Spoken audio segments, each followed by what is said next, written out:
இந்த 10 கற்பனை எப்படி 2 கற்பனையா மாறிச்சு அப்படிங்கிற சத்தியத்தை தான் பார்க்க போறோம். ஸ்கிப் பண்ணாம கேளுங்க. 2 நிமிஷம் தான். அதாவது இயேசு வரும்போது, மாம்சத்துல அவர் வெளிப்படும்போது, இந்த 10 கற்பனையை எப்படி 2 கற்பனையா மாத்துறாரு. இந்த பழைய ஏற்பாட்டான மாம்சமான கற்பனைய எப்படி ஆவிக்குரியமாக மாற்றுகிறார் அப்படிங்கிறத நம்ம பார்க்க போறோம். ஒரே ஒரு வார்த்தையில தான். எப்படின்னா அன்பு. ரோமர் 13:10 சொல்கிறது, அன்பானது பிறனுக்கு பொல்லாங்கு செய்யாது, ஆதலால் அன்பு நியாயப்பிரமாணத்தின் நிறைவேறுதலா இருக்கிறதாம். இப்போ அந்த அன்பு, அதாவது அன்பினால அந்த நியாயப்பிரமாணத்தை அவர் நிறைவேற்றாராம். அப்போ பழைய ஏற்பாடு மாம்சமா இருக்கிறதுனால அன்பு இல்லையா, தேவ அன்பு அவங்களிடத்துல இல்லையா. வசனம் சொல்லுது, யோவான் 5:42 சொல்கிறது, உங்களில் தேவ அன்பு இல்லை என்று நான் உங்களை அறிந்திருக்கிறேன் அப்படிங்கிறாரு. அந்த அன்பு இல்லாதனால என்னுடைய உபதேசத்தை கேட்க உங்களுக்கு மனசு இல்லை, என்ன நீங்கள் யாருன்னு அறியாமல் இருக்கிறீங்க, இதனால் அந்த வார்த்தைக்கு நீங்கள் கீழ்ப்படியல அப்படிங்கிறாரு. அதனால் நீங்கள் உங்கள் பிதாவாகிய பிசாசினால் உண்டானவர்கள் அப்படிங்கிறார்.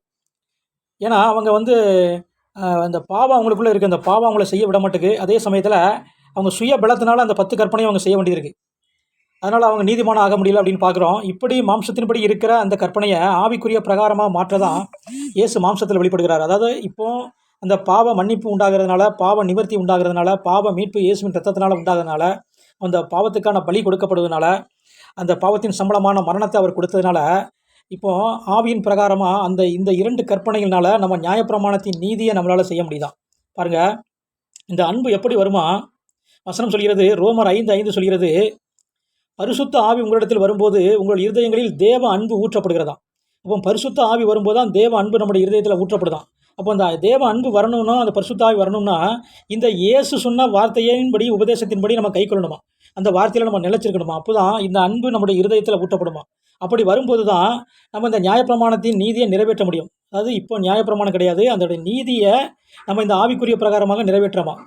ரோமர் 8:4 சொல்கிறது, மாம்சத்தின்படி நடவாமல், அதாவது இந்த நியாயப்பிரமாண கற்பனையின்படி நடவாமல், ஆவியின்படி நடக்கிற நம்மிடத்தில், ஏசப்பாவுடைய வசனத்தின்படி, உபதேசத்தின்படி நடக்கிற நம்மிடத்தில் நியாயப்பிரமாணத்தின் நீதி நிறைவேறும்படிக்கு அப்படி செய்தாராம். இப்போ நம்ம நியாயப்பிரமாணத்தின் நீதியை தான் நிறைவேற்றுறோம். எப்படி? இந்த 2 கற்பனை மூலமாக. இந்த கற்பனையை, அவருடைய உபதேசத்தை ஃபாலோ பண்ணும்போது இந்த அன்பு நம்முடைய உள்ளத்தில் வருது. பாருங்கள், முதல் கற்பனை, உன் தேவனாய கர்த்தரிடத்தில் முழு இருதயத்தோடும், முழு ஆத்மாவோடும், முழு மனதுடனும் அன்பு கூர்வாயாக. இது முதலாம் கற்பனை. இதற்கு ஒப்பாக இருக்கிற 2ஆம் கற்பனை, உன்னிடத்தில் நீ அன்பு கூறுவது போல பிறனிடத்திலும் அன்பு கூர்வாயாக. இப்போ அந்த தேவ அன்பு நம்ம இருக்கிறதுனால பிறனுக்கு அது பொல்லாங்க செய்யாதான்.